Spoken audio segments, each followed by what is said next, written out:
Hello student, learn with Upendra sir educational channel में आपका स्वागत है।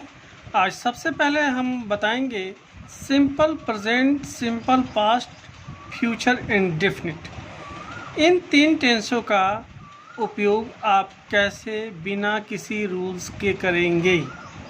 ठीक है, मात्र मैं 4 सेंटेंस के माध्यम से आपको बताना चाहूँगा कि ये 4 सेंटेंस को कंपेयर करके आप बिना रूल जाने ही आप सिंपल प्रेजेंट, सिंपल पास्ट और फ्यूचर इंडेफिनिट सेंटेंस में किसी भी सेंटेंस का गठन कर सकते हैं।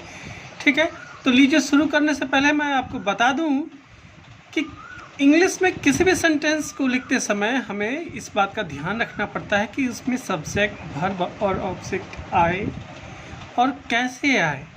ठीक है, तो एक उदाहरण पहले लेता हूँ, उदाहरण से ही समझ में हमें आएगा। लीजिए, एक उदाहरण मैं पहले से लिख रखा हूँ कि आपका समय कम लगे। तुम एक किताब खरीदते हो, यू बाय ए बुक। देखिए हिंदी में क्या है कि तुम सब्जेक्ट, एक किताब ऑब्जेक्ट है और खरीदना, खरीदते हैं, ये क्या वर्ब है। वहीं इंग्लिश में यू सब्जेक्ट है, बाय वर्ब है और ये बुक ऑब्जेक्ट है। बस हिंदी और इंग्लिश में किसी भी सेंटेंस को लिखते समय बस इसी बात का ध्यान रखना है कि हम हिंदी में किसी भी सेंटेंस को जब लिखते हैं तो सब्जेक्ट के बाद ऑब्जेक्ट और उसके बाद वर्ब का प्रयोग करते हैं, लेकिन अंग्रेज़ी में सब्जेक्ट के बाद ही वर्ब और तब जाकर ऑब्जेक्ट। क्लियर? सब्जेक्ट, वर्ब, उसके बाद ऑब्जेक्ट। क्लियर है? अब आते हैं सिंपल प्रेजेंट यानी प्रेजेंट इंडेफिनिट टेंस। ये कैसे बनेगा देखिए, एग्जाम्पल लीजिए। ये 4 एग्जाम्पल हैं, इस पर ध्यान दें। मैं एक पत्र लिखता हूँ, आई राइट ए लेटर। मेरी माँ मुझसे प्यार करती है, माई मदर लव्स मी। वह पटना जाता है, ही गोज़ टू पटना। आपको यह फिल्म अच्छी लगती है, यू लाइक दिस फिल्म। तो ध्यान दें कि सब्जेक्ट प्रत्येक सेंटेंस में जो है सब्जेक्ट, जैसे I, my mother, he, you first में आया है, उसके बाद राइट, लव्स, गोज़, लाइक जो वर्ब है वो उसके बाद, और लेटर, मी, पटना, फिल्म ये ऑब्जेक्ट के रूप में लास्ट में आया है। यानी सब्जेक्ट, वर्ब और ऑब्जेक्ट का उपयोग मैंने किया है, लेकिन फिर भी थोड़ा सा अंतर है। यहाँ राइट, यहाँ लव्स, यहाँ गोज़, एस लगा हुआ है, एस लगा हुआ है। ऐसा क्यों?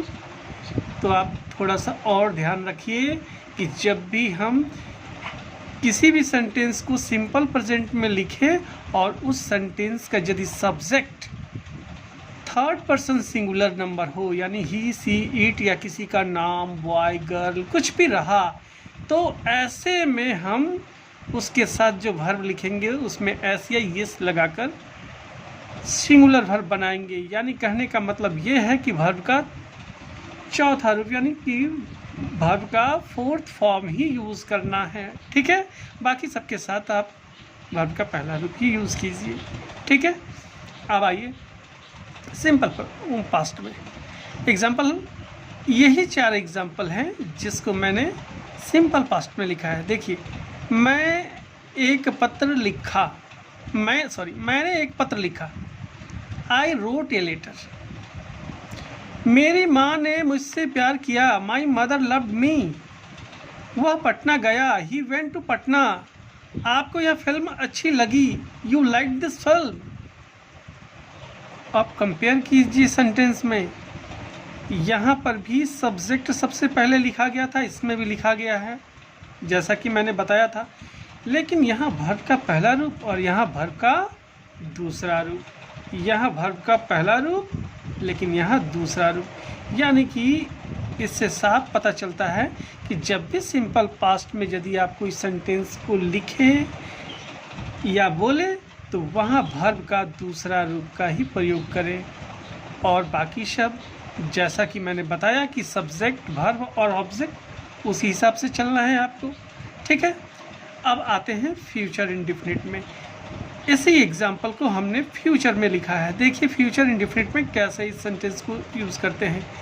मैं एक पत्र लिखूँगा, जबकि यहाँ था मैं एक पत्र लिखता हूँ।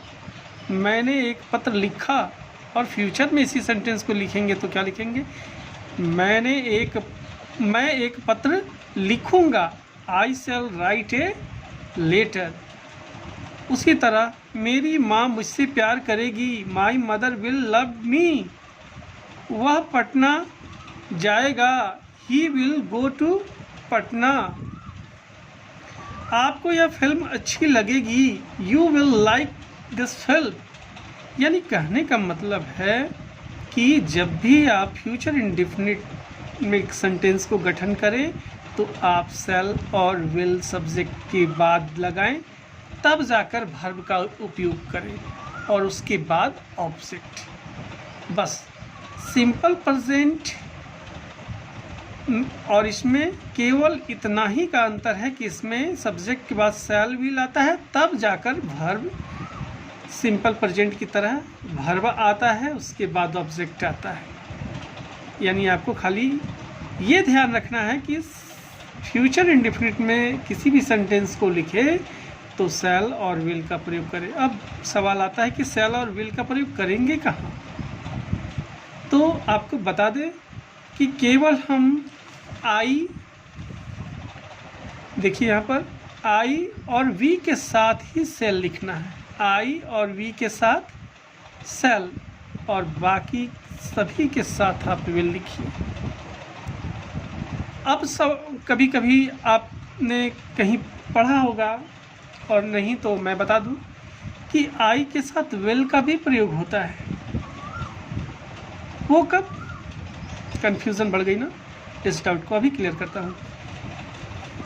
आई के साथ विल का प्रयोग तब करते हैं, पहले इस सेंटेंस को एक बार और पढ़ें।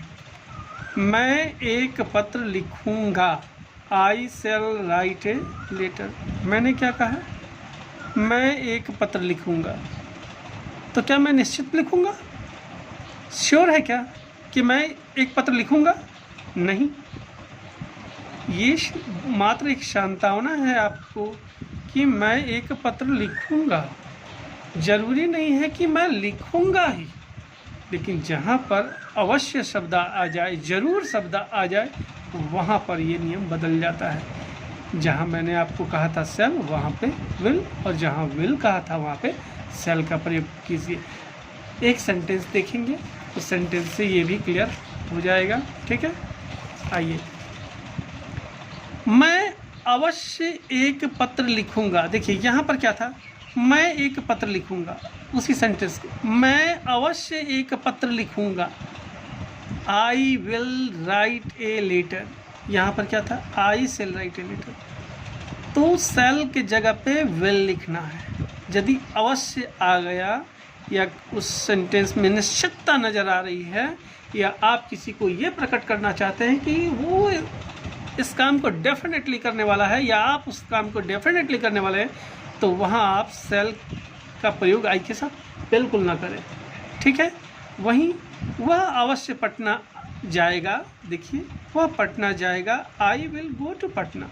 लेकिन मैंने यहाँ क्या लिखा है, he shall go to Patna, he shall go to Patna. Will के जगह पे शैल का प्रयोग कर दिया है, क्या है कि यहाँ पे अवश्य बात आ गई है ना। आशा है आपको मेरा वीडियो अच्छा लगा होगा। अच्छा लगा तो सब्सक्राइब कीजिए, शेयर कीजिए, ताकि मैं अगले वीडियो में आपके लिए कुछ नया लेकर आ सकूं। ठीक है, तब तक के लिए गुड बाय।